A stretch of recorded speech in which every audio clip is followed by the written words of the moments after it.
crime across America, not just plaguing the crowded, bustling big cities. Recent data shows smaller communities have comparable murder rates to larger cities, too. Senior correspondent Mike Tomberlin's live on the ground in Chicago for us. What are we learning, Mike?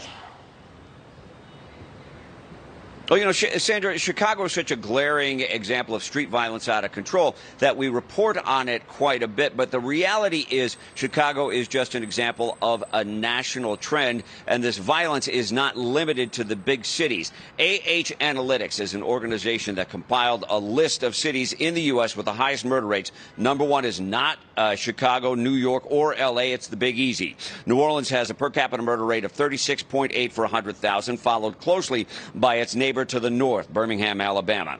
St. Louis at 27.8, and Milwaukee just to the north of here at 19. Now, that does not mean to minimize the violence in places like Chicago. The city of the big shoulders hit a murder rate last year that rivaled the cocaine wars of the 80s and 90s. But New Orleans is on pace to dwarf Chicago's per capita murder rate for the year.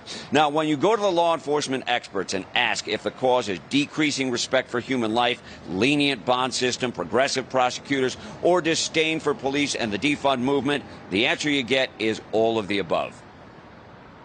Fanning the flames of discord across this country have had their impact in every single community. It's not just major cities.